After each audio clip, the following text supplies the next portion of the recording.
Hello, hello, hello! Salut tout le monde! Bienvenue sur ma chaîne YouTube, bienvenue dans un autre Vlogmas.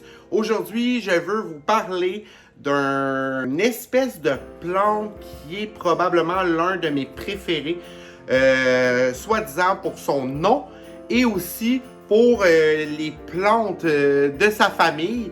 Donc aujourd'hui, je vous parle du Monstera, mais je vous parle plus précisément du Monstera dubia aujourd'hui. Donc le Monstera dubia qui n'a pas beaucoup de vidéos sur YouTube par rapport à son entretien, comment le faire maturer et tout ça.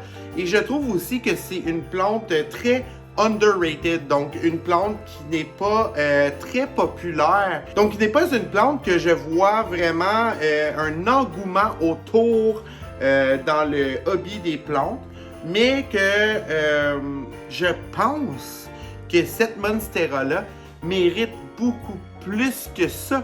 Donc, aujourd'hui, je vous parle du Monstera dubia. On y va tout de suite!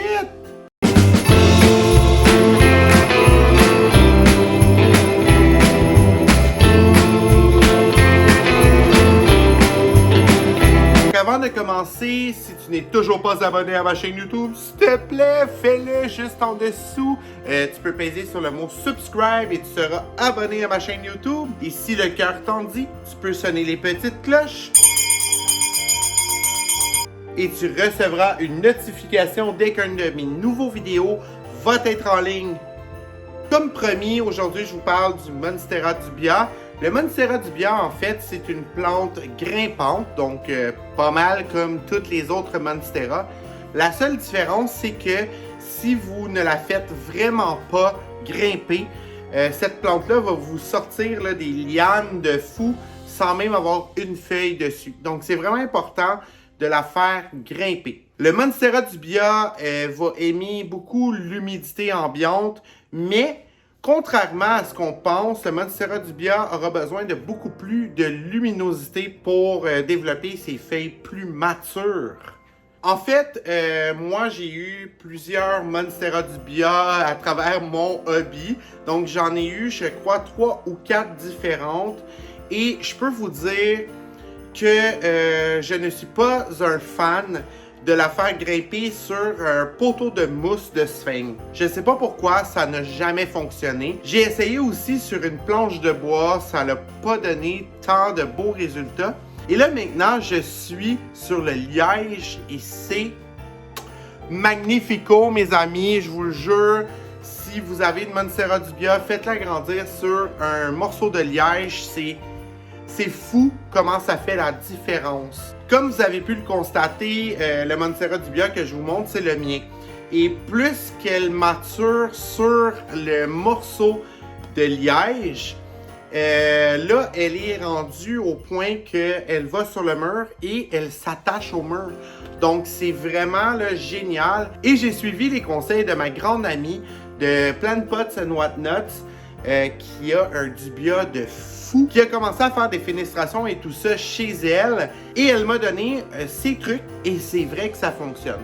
Donc là, je vais vous donner les miens, mes trucs, mais tu sais, c'est vraiment des trucs que Nikki de Plant Pots and Whatnots m'a donné. Donc je vais vous les partager parce que je pense que vous méritez un Monstera dubia de feu.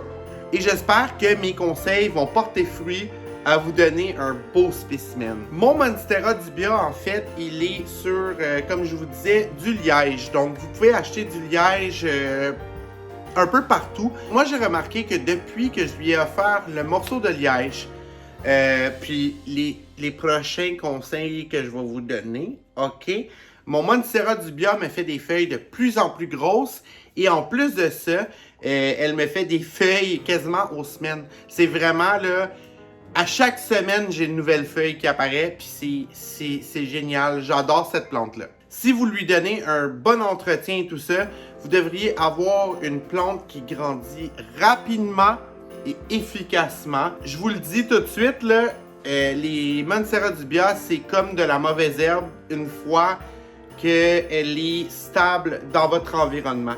Donc, c'est vraiment une plante qui grandit rapidement, qui nous fait des belles feuilles. Contrairement à mes autres Monstera, je trouve qu'elle demande un peu plus de luminosité que les autres. Elle a vraiment une ampoule Sun Blaster à elle toute seule et je la pointe dessus à environ peut-être 3 pieds, hein, 3 pieds de celle-ci et je constate les différences sur mon Monstera dubia.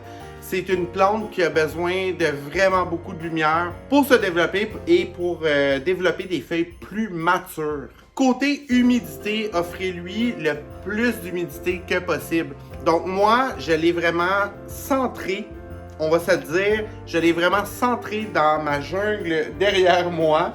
Donc elle est, si on voit, elle est juste ici, dans ce coin-là. Donc moi, j'ai cloué le morceau de liège directement sur le mur. Je me suis dit, hey, on y va comme ça. Et elle s'y est attachée. Donc, lui offrait vraiment une humidité ambiante assez importante.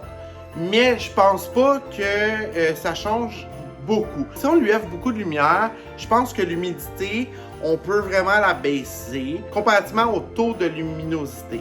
Donc moi, ma Monstera dubia, en fait, elle est, je pense, à 40% d'humidité en ce moment.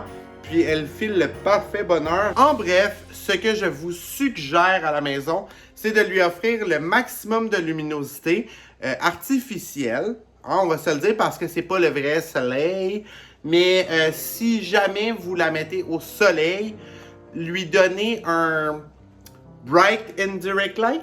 Donc, un peu comme votre Monstera deliciosa et tout ça, lui donner une luminosité indirecte, mais assez claire. Parce que, de mon expérience, la Monstera dubia, je crois qu'elle demande un petit peu plus de luminosité pour faire maturer ses feuilles. Côté humidité, donnez-lui le plus que vous pouvez, elle va en prendre.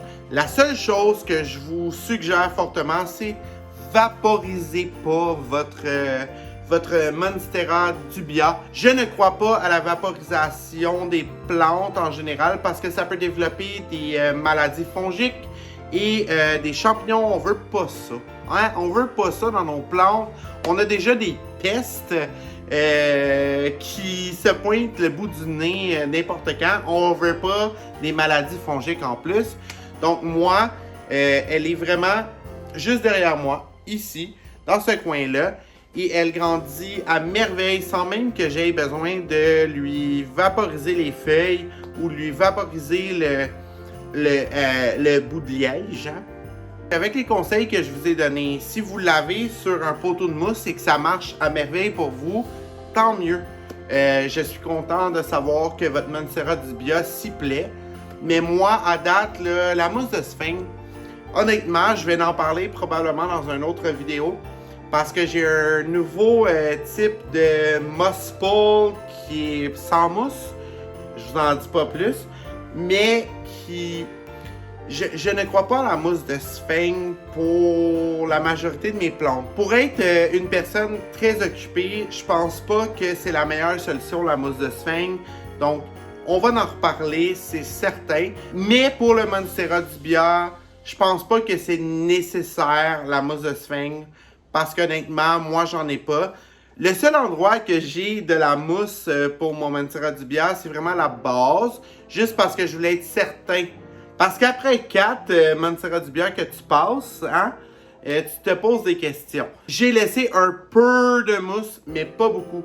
Puis je trouve même pas ça nécessaire. J'espère que tu as aimé mon vidéo, j'espère que tu as informé un minimum sur comment prendre soin de ton Monstera dubia. Alors on se retrouve demain pour un autre Vlogmas. Bye bye!